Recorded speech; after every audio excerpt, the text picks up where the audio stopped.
So happy Friday. I say good afternoon, but good morning to some of you in the world. This is the latest Go Live podcast series 3 for wellbeing, and I'm joined by the fabulous Dr. Vita, who I hope I pronounced your name correctly, who is a menstrual coach. So good morning to you. Good morning. Yeah, it is morning here. Good morning. How you doing? How's your day started? It's a little hectic as always, but hey, we are here and we're ready to do this. Well, obviously, I've asked you to obviously speak to you because one, you do amazing work to obviously help women, but of course, this week is National Infertility Week or Infertility Awareness Week, and of course, our cycle is essential for our fertility, which people kind of go, it's something else, but no, it's actually we can control our fertility to some degree. So, why don't we start off with just tell us a bit about who you are, what you do, and how that all connects. Yes. So my name is Dr. Vita, and I help women regulate their periods. I help women have wonderful experiences with their periods. And our period health is an indicator of a lot of reproductive issues. So overall, I'm helping women with PCOS, fibroids, very, very bad PMS, premature ovarian failure. There's so many different reproductive issues that women have. And so I essentially help them with all of that. But at the core of it is their menstrual cycle. Yeah. And what people think is there isn't it, like, for example, we think PMS is normal, but actually PMS isn't a sign of a healthy cycle. PMS is a hormonal imbalance. So if you're having mood swings, I don't know why we think that it's normal to have bad mood swings and to curse people out on our period. That is not normal. It's not normal for us to be in pain. It's almost like we're conditioned to believe that as women, we deserve to have 1 week where we're like feeling pain, where we're miserable, where we're fussing people out and stuff. But that's not normal. I don't. Just for another, but it's being the person who has, I say, the healthy, without a big problem, without big PMS. I'm considered the abnormal one because it's like I don't suffer at all. I don't have it, but actually, it's because my body's most imbalanced. Because I don't get, like, I'm sitting there going, oh, when am I due? Oh, hang on a second, and I've got to keep an eye on the calendar because I don't get a warning sign. I don't get, which. That's what PMS sometimes is the warning system. Yeah, and I've had my fair issues. I mean, I would get a terrible headache, the bloating, the pain. I mean, I used to really suffer with my menstrual cycles, and that's when I was like, wait a minute, there's no need for me to be going through this. There has to be something out there. And if you go to your MD, if your OB-GYN, they just want to put you on birth control, just like, oh, here you go, here's birth control. But that doesn't solve the problem. And so I had to really take charge of my menstrual cycle. And that's what I teach people as well. That's amazing. So I would say, what's the value of having a menstrual coach? But you've just hit it right there. If you have irregular periods, bad PMS, PCOS, all the other things that can come with it, that's exactly what you help. And it's a lifelong thing. So if we're just giving birth control, that you only have alleviated symptoms as long as you're on birth control. Just like one client that I was talking to yesterday, she was like, yeah, I took birth control for 5 or 6 months and it helped. But then as soon as I got off of birth control, it was even worse. So here you're learning lifelong skills so that you never, ever have to suffer with bad periods anymore. Yeah. And that's what people think is the case as well. When you get on these things, they're actually, like, I remember going on one when I was younger. I used to, again, like you, have bad periods, got put on one, and I ended up feeling like really bloated. And it was like I hadn't put on weight, but everything just felt tight and, wasn't fit because of the hormones they put me on was wrong for my body. My body was just going, we don't like this. Right. And your body tells you that's a way. I mean, even when you're not on those things, your body's telling you something with your menstrual cycle. And so if you're having issues in that arena, it could be a sign of something bigger going on elsewhere. Yeah. Exactly. Well, guys, if you are listening and listen to us talk, we've got a few questions lined up and talking all about cycle and health. Guys, if you do join in, don't be afraid because there's nothing wrong with knowing what your partner's cycle does. In fact, if you're particularly going through fertility, it is a whole journey. And that's obviously her cycle is her body, but you're in it together. So it's always good to be aware. And it's not just throwing the chocolate because she's got PMS, please. There's much better things that we can do. So obviously you said you experienced this yourself. Is that why you became a menstrual coach? How did you end up doing this role? You know what? So I had issues that I resolved about maybe 9 years ago.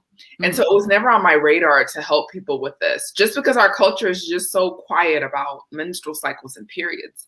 It wasn't until I wanted to have my son that I didn't get pregnant as quickly as I wanted to. And so I had to really look into herbs and doing things holistically to boost my fertility. And so when I finally got pregnant, I was ecstatic.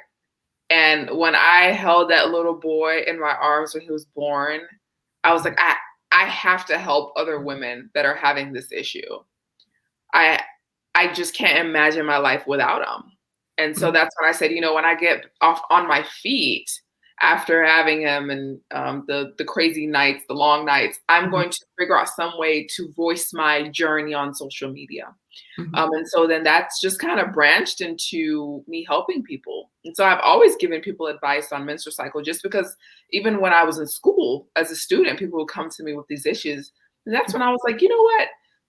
The way that I boosted my fertility was really at the core, my menstrual cycle. I was still having some issues with my menstrual cycle. And so let me just educate people on my journey. So if you go on my social media, it's really my journey and showing you what I did. And then I started helping people and I'm showing you what I did for other people. That says it all. Basically, the fact is, the reason you realize, oh my God, I've really got a serious problem, was the minute your fertility was in question. And, you know, like we talk about these oh shit moments, the brick wall moment, that was kind of your brick wall, because you're like, either kind of go, well, I can keep suffering and trying and hope, as it were, or I can make some small adjustments which actually put me in better health. And obviously you've got your beautiful son now. My bundle of joy. You know, I'd really fallen off the wagon. So when I was single, I fixed those menstrual cycle issues. But then my final year in school really took a toll on me. And then I also got married, within just after I graduated. So like just the stressors of that, I really wasn't taking good care of my body. And so my hormones were all over the place. And of course, I wasn't going to get pregnant immediately, just because my lifestyle, I'd lost what I'd learned before. So would you say that was the major thing that sort of affected your own health and well-being, was sort of like the stress and pressure during the last year at school? Or, you know, how's your health and well-being affected along this sort of journey? It's just not paying attention to my health. So I try to emphasize to people, you need to pay attention to what's going on with your body. When you sit and eat, pay attention to how your body reacts to the food. Whenever you're going shopping and buying products to put on your face or in your home, pay attention. Like, always be aware of what goes inside of you, what you smell, what you touch. And so I think when you're just busy and you're just running here and there and planning weddings and, you know, studying all night and all that kind of stuff, you just lose that awareness. I wasn't paying attention to whether or not the almonds that I just jugged down were affecting my digestive system. Yeah. Actually do what you want them to do, you know, make you feel good. They were just filling a hole. Yeah. And so just because you're in a state of just running around in constant fatigue, you don't even pay attention because you just always feel tired, you know, so you're not aware of what's making things worse. It's the same if we connect, obviously that's obviously the nutrition side. Obviously exercise is still very valid, because obviously our cycle has different energy levels over the month, or give or take. We don't always train for our body. We actually just think, actually, that's kind of what I'm doing. That's kind of how I should be training. And actually, we have these fluctuations. And if you change to your cycle, you actually can get a healthier cycle, but you can actually get increased performance. Absolutely. It's about feeding your body what it needs. If you feel like you're a little more stiff during certain parts of your menstrual cycle, then do some more flexibility, mobility type of work. So our body changes throughout the process. You know, you may have a rise in a certain hormone during some part of the menstrual cycle. And so you need to do certain exercises to cater to that. And so I think it's okay to sometimes have just like a little bit more, just a slight amount of fatigue Mhm. during your period. That is normal, Mm. because your body is, I mean, you're losing blood. Hopefully not too much. Hopefully it's not heavy. But it's okay to have just like to take it a little bit easier Yeah. during your cycle. So it's important to pay attention to those things. When I exercise heavily during my period, does that make me feel worse? That's also an important thing to ask yourself as well. So this is where we talk about the relevance of having your own sort of, I say, journal. So your workout journal. But for a woman, it's not just a workout journal. You don't log just, oh, yeah, that made me feel good, I lifted heavier or whatever. It's how you feel in relation to your cycle as well. So it's kind of keeping that sort of record so you know exactly what's a good performance and when to be kind to yourself and just go, I just need a day off. Yeah. And that's important. When I'm on my cycle, the first couple of days of my cycle, I don't put a lot of appointments on there. It's really time for me. And I know that I like to cuddle with my son. I like, I do the things that I enjoy the most. Yeah. And so for those 1 to 2 days, I'm grateful to have some kind of flexibility in my schedule. Not everyone can, but I just kind of schedule things and eat foods and things that, will support me. It's my time. I spend more time by myself during those first 2 days. See, I like to be busy. You like to be busy on your period. See, so everyone's different. like, I don't know some Lego, and I was like, actually, I like to keep busy because I feel, because that, say the feeling crap and yucky, and so I like to eat healthy food. I will still have a bar of chocolate or something if I want it, but I generally eat well. I keep eating well. I don't. If I want pizza, I'm like, you got to wait 2 days because otherwise you just feel even worse. Yeah.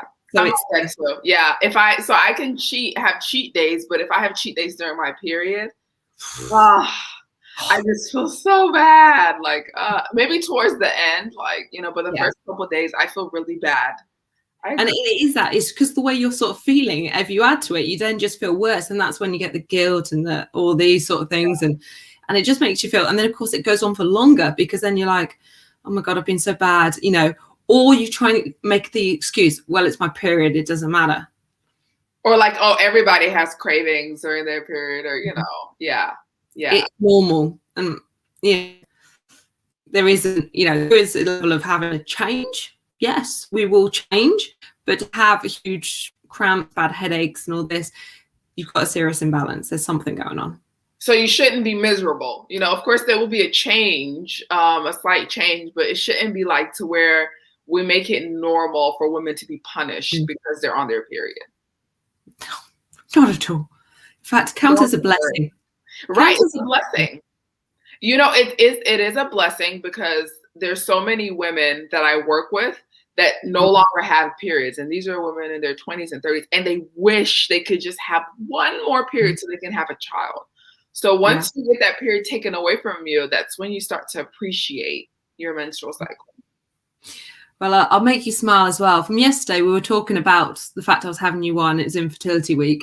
And of course, in the UK, we don't use the word period as a full stop. And of course, I was educated the fact you'd say a sentence and they go, period, that's the full stop. So, of course, Rick has just plunked in the grammar queens. Giving us Paula was giving me the education lesson yesterday, what a period actually is. It's not a period of time or our time of the month. It's a full stop. So I learned something. Full stop. So I was like, okay, I learned something new now. So that is funny. If we go back onto infertility, obviously we're seeing rising cases of people calling for coaches like yourself, or for IVF treatments, or for sort of artificial insemination, all these sorts of different treatments that are obviously rising. There's still a little bit of stigma to them. Why do you think there is this growing need for these sort of like people like yourself to obviously support with fertility? Well, the research that's out there isn't that great. We don't know what's going on. We don't know why these rates are increasing. Of course, we can come up with theories, but we have no idea why you have such a big leap in infertility rates.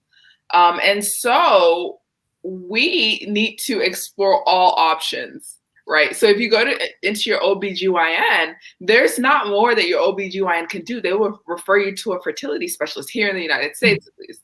And I've had one or two clients in the UK as well.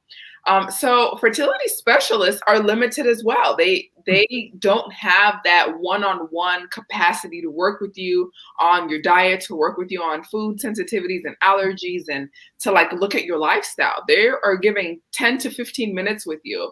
And so the easiest thing for them is to really prescribe medicine. Very, very easy. It takes less than a minute to write up a prescription. And then these IVF and IUIs, because you have more control over it. And really, they take less time for the doctor. So it's just the way that the healthcare systems are set up that it's no fertility specialist can spend the amount of time that, for example, I will with you. I have most of my clients, I'll meet with them every single week for 30 minutes to an hour. So there's no insurance that's going to pay for that. And so there's that kind of gap. So IVF and IUI, they're very, very important, but not everyone wants that. Not everyone has the strength to go through those fertility treatments. And so, it's certainly working with someone like me is a great option for those that want to try naturally. And then I also help. I have a couple clients that I'm preparing for IVF. So I'm boosting up their fertility so that, they can have a successful IVF. So I've had one woman who had 3 failed IVFs, and then she worked with me, and then she had a successful pregnancy. That's awesome. That speaks for itself, it doesn't matter what you're going through. I was talking to a research specialist who actually does like fertility treatments and everything like this. On Tuesday, we did a special. And the one thing he was like, the big thing that we obviously raised was that find your knowledge, find your answer, because sometimes you just want to just try it yourself. Sometimes you need someone like you did it yourself, but you needed that extra, those little bits, those little changes. So you needed that person's, and that's great. But one thing I find with medicine, it's sort of like a plaster. So it kind of gives you the sort of a quick fix sort of thing, but doesn't really solve the problem. So if you do manage to get, medication or whichever prescription from the GP, then you go, okay, brilliant. You might get pregnant, but then you could have a horrific pregnancy. You could then have difficulty recovering. You could then have, really difficult menopause. Hormones control everything. Hormones control the pregnancy. I always say that pregnancy is just optimized hormones. Your postpartum experience, even when you're pushing the baby out, that's all a hormone cascade that's helping you to push the baby out. And then postpartum, if you have postpartum depression, that's a hormonal thing. And so I tell women, make sure your menstrual cycle is in check. Make sure your menstrual cycle is painless, normal, regular before you enter into pregnancy, because then you're setting yourself up for gestational diabetes. You're setting yourself up for other pregnancy complications, and you don't want postpartum depression. Okay, postpartum depression is very, very serious. Women feel like committing suicide. Some women want to put their babies in danger's way, and it's not that they're bad people, but their hormones are just out of control. So I tell women, just put the work in a couple months before you want to conceive, so that you can balance those hormones, have a great pregnancy, and a good postpartum experience. Exactly. That was the thing we were raising, that was raised, I said to me the other day, was that actually postpartum depression is actually one of the sort of biggest causes of sort of deaths in sort of new mothers and things like this, because they just think they're either not good enough, they can't take it, the hormone overload. And actually, as soon as you have, whatever you do is good enough. There is no dictionary. Everyone's different. Every baby is different. Every experience is different. These hormones are just like overwhelming. That's, Yeah, and it goes on to affect breastfeeding as well. Breastfeeding is controlled by hormones. Prolactin is a major part of motherhood. And so, things just need to be put in check. I don't ever wish anyone to have a terrible pregnancy. And then the miscarriage rates as well are very, very high. You can hear a lot of these women that have terrible periods will have multiple miscarriages. So that's a terrible feeling. So it's better to do as much work to try to avoid, to decrease the chances of miscarriage as well. Particularly if you struggle to get pregnant in the first place. Yeah. If you struggle to get pregnant, you have a higher chance of of losing that baby. It's we've got a few guys who are joining us. So guys, great. Obviously, Kurt over, I believe, India, Japan, and obviously she's saying great topic.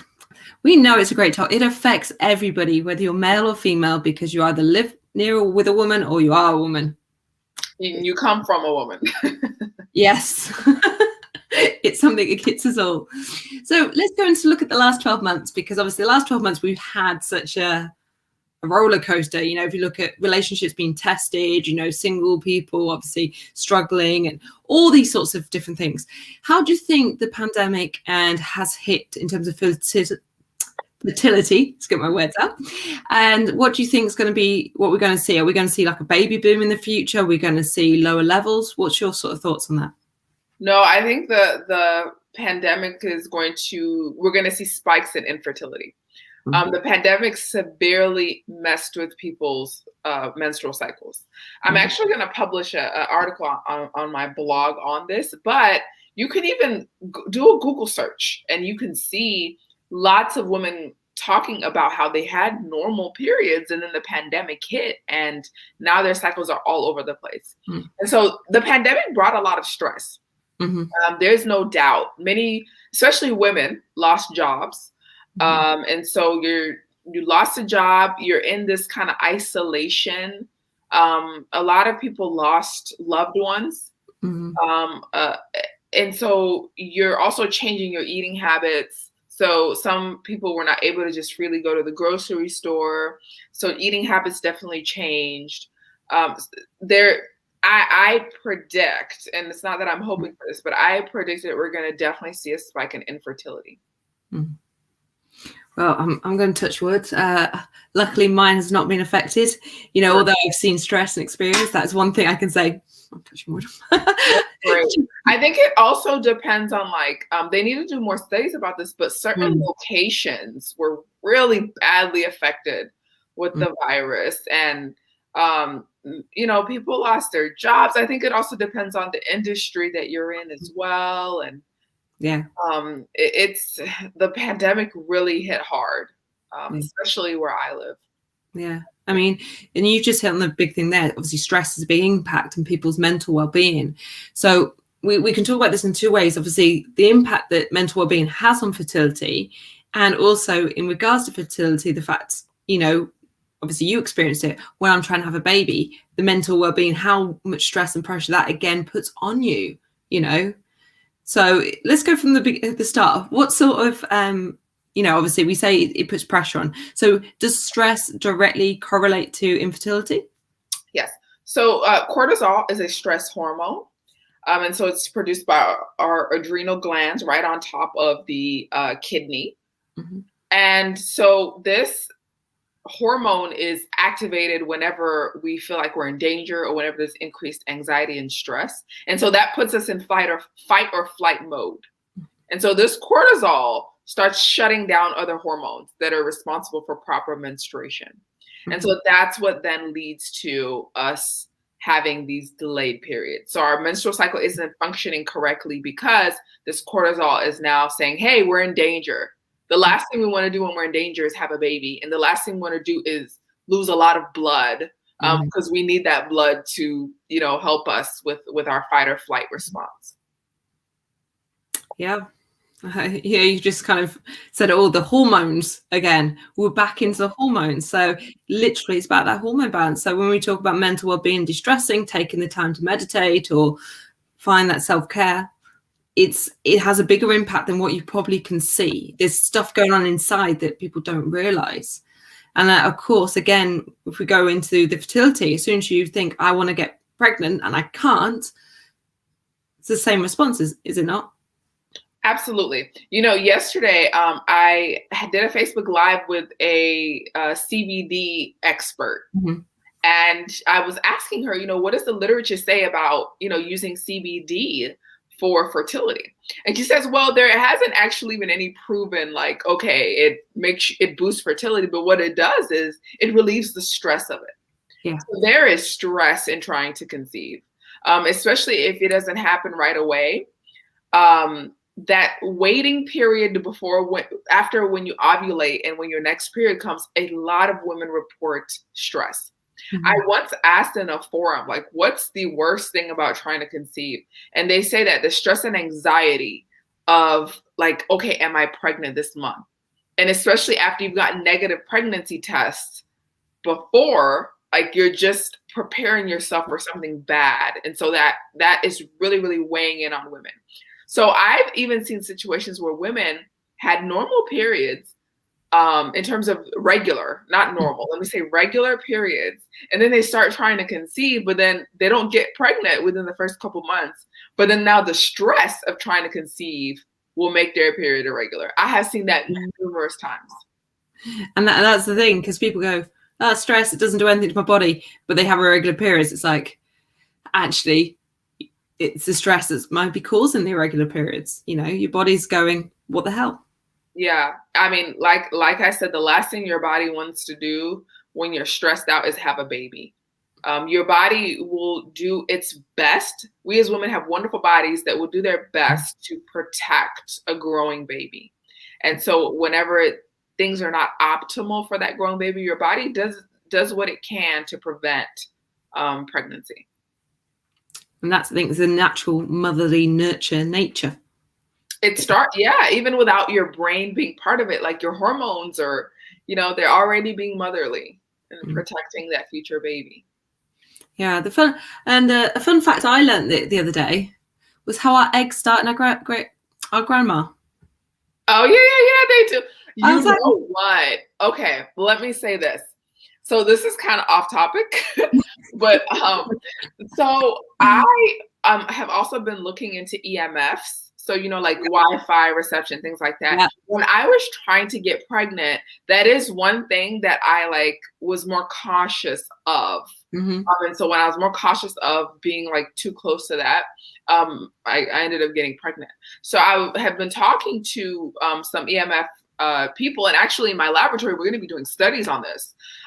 But she was telling me that they were able to see that the Wi-Fi and these EMF waves are actually able to penetrate into a pregnant belly and reduce the egg count of the fetus. Isn't that something? That's something. I mean, I'm smiling as well because 2 weeks ago I had the EMF gal, Deanna Robinson. She was on here. So we're talking obviously all this and the impact it has and the radiation.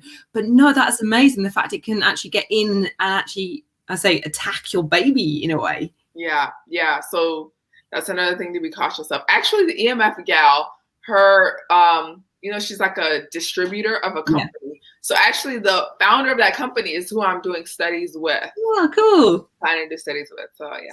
That's good. Exactly. But it was great, obviously, seeing the pictures and the thing, and it's like, although we know it's around us, come on, I've got a phone, we know it's there. You sit there and think, okay, it's something I can deal with, but actually this is obviously going deep inside you. And then if you have a fetus, it's going right inside it, I mean, think of it this way. If you play music to a baby hears you and they recognize your voice. When it comes out, it knows your voice. Yeah. Yeah, my son, I used to sing him this one particular song. And even to this day, I sing him that same song. He came out of the womb and I sang that song to him and he woke up and he was, So yeah, it's true. That's another aspect of fertility as well, that we don't know a whole lot about is how much does the environment play? Is this Wi-Fi really harming fertility? So there have been some preliminary studies, including the one that I told you about, but there's more work to be done. But I definitely think that plays a role. I mean, the other myth that I love to bust is people when they're pregnant go, well, I'm eating for two. Like, you don't need to eat for two. You need to eat enough. Right. There aren't two 160 or 170 pound people. There's one that's I don't know how you guys use kgs, right? So that's less than one. It's a little 1 kg. Well, a baby's about 3 kgs, right? When they're born, three. Yeah, I mean, I was 8 pound 10. Oh wow! Oh no, I was a 9. I was heavy. I was 9 pounds. I was big. Gosh. I felt sorry for my mum, but then at 3 days old, I was bigger than my sister was at 3 months old. Wow. Are you tall? I'm about 5'5", Okay, so you're 165 about average. pounds. Yeah. Oh, I wonder why you were big. I was a very big baby, and I had very big cheeks and big fat chubby legs. Apparently, I was a very big baby. And it's so I always love our kid pictures, because even when we got older, there's 40 months between me and my sister. And the funniest part is you can see she's, generally she's just a little bit taller than me. So most of them, she did shoot up first, obviously, but most of them were roughly the same size. That's amazing. So now, even though, for example, we're sort of older, nearly 40, she's just about an inch bigger than me. She is, bigger than me because she's not active, and I'm obviously really active. Okay. But yeah, in general, it's quite funny. Interesting. I thought I would come out this big fat, but no, I was a big fat baby. Not yet. You better watch out. You might be coming. So if you could go back, obviously you mentioned about being at school, and obviously, it's lovely. You got married really young, and obviously you started a family young, and, kind of perfect. But if you went back to your 18-year-old self, what bit of advice or something would you share or give? If I were to go back to my 18-year-old self, it would be actually to focus more on like self-care. Mm-hmm. And I went to school for 10 years. To not forsake the health of my body for any career, any studies, for anything. So to quickly and early find that balance of like meditating, connecting with my body. And that's what people forget, is what you do today affects your tomorrow. Absolutely. Absolutely. Number 2 would be start buying real estate as early as possible. You're talking to someone who bought her first house at 20 and sold it by 30. I was like, I'm done. You bought your first house at 20? Yeah. Wow. I think I was 29 when I bought my first house, and I'm about to buy my second. Yeah, I'm looking to buy another one, because look what they do. The UK, this is housing market, which is completely off topic, but the housing market, normally once you've had your first home, in your second home you have to pay a bigger deposit, so you have to pay a minimum of 10%. So, but now what they've done is trying to turn the UK, the government's now said for the next 18 months they've actually put it down to 5%. So it's been in the news, so I haven't really looked into it. It was just a news headline I read, and I went, well, that's good, so it's worth looking into to try and get on the property ladder again. And so yeah, I might be buying another. It's expensive there. I've been to the UK several times, and it's expensive. It's expensive in London. Yeah. But of course, let's finish off, because you've got a new book which is launched today, which I've tagged into the comments, guys, so you can get it. But tell us about your amazing new book. So I have women come to me all the time, and they say, look, I'm busy, but I actually want to like get more energy. I want to work on my hormones, but I don't have time to do like a million things every day. I don't have time for a long morning routine, etc. So what are like some little things that I can do that can help? And so in this book, I have things that you can do for 5 minutes a day that will help you boost your energy, balance hormones, and really live a better life. So it's ideal for women that are busy, students, mothers, entrepreneurs, people that have full-time jobs. And so you can just come in there and then take bite-sized chunks, and then things that you can do for 5 minutes a day that will make a big difference with your health. And the important thing to note, guys, if you start with 5 minutes, you can then expand on things that you like, or you could do 2 5-minute things. There's nothing saying you can't build on it. And in fact, an hour is only 4% your day. And if you haven't got an hour to invest in yourself, there's something wrong with what's going on with things. Yeah. It's only 4%. 4%. Or even got 2%. Take half an hour. Yeah. But it's worth it. It's important. It's the worst thing is when you just go and go and go, then you're 50 and you have nothing left in you. 50 is young. And so you really have to take care of your bodies so that you can live as long as you're meant to be with energy. I mean, if we go back onto the fertility thing, like I say, my mum had I remember mum had bad periods, but when she hit her menstrual cycle, menopause, she literally had the worst menopause, to the point that it ended up her having a hysterectomy. And of course, she's only in her 50s. Wow. So young, but still perfectly aged, sort of thing, kind of thing. But because it was so bad, I remember for 12 months her saying she was basically like constantly on a heavy period for 12 months. And you sit there going, and of course, in some ways it's kind of good, because I've seen this, I've kind of gone, I don't want to be like that. Yeah. Imagine the quality of life of somebody that has like a period for that long. I mean, I talked to so many women who always, to be honest, guys, this is one great thing you can do, ladies. I have a little bag in my thing, which obviously a little med kit I carry around. So when I was in the army, I can take it out quite distinctly in front of the boys, and it doesn't really matter. But so all of my ladies, I said, look, even if you don't want to carry a big handbag, you can have a small little zip bag which has what you need in it. And of course, a number of women I speak to say they got something similar, and they've got a spare pair of pants and everything in there because it gets that bad. Yeah. It's amazing. Yeah. I mean, women really go through a lot, especially if you have heavy periods. Then, I'm hoping that the men that have listened to us have really gotten a good view of what women go through, especially women that have, of course, we're fortunate enough to have great experiences with our periods, but most women don't. Most women really suffer with their periods.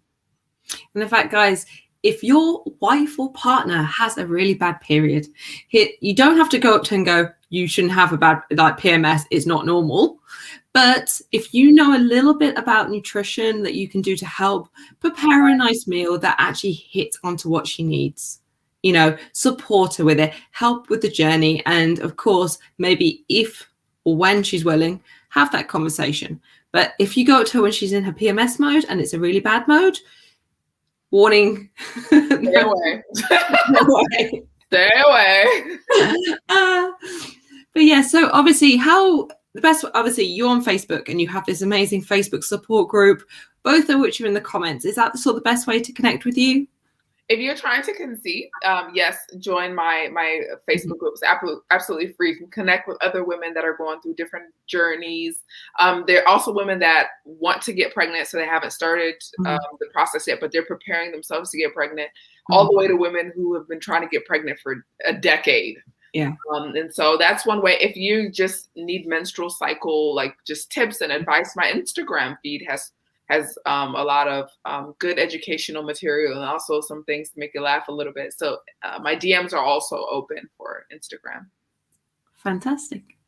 Well, I'm going to say thank you for your time. It's been absolutely amazing, and I actually hope that many people obviously have listened and gained something of value from this, male or female, because this information is valuable for all. So thank you for your time this morning. Thank you for having me. I've loved this conversation. So, and thank you to those guys who have listened and the comments that have pinged up. It's really obviously great that you've seen some value in this. And let's have a great weekend, everyone.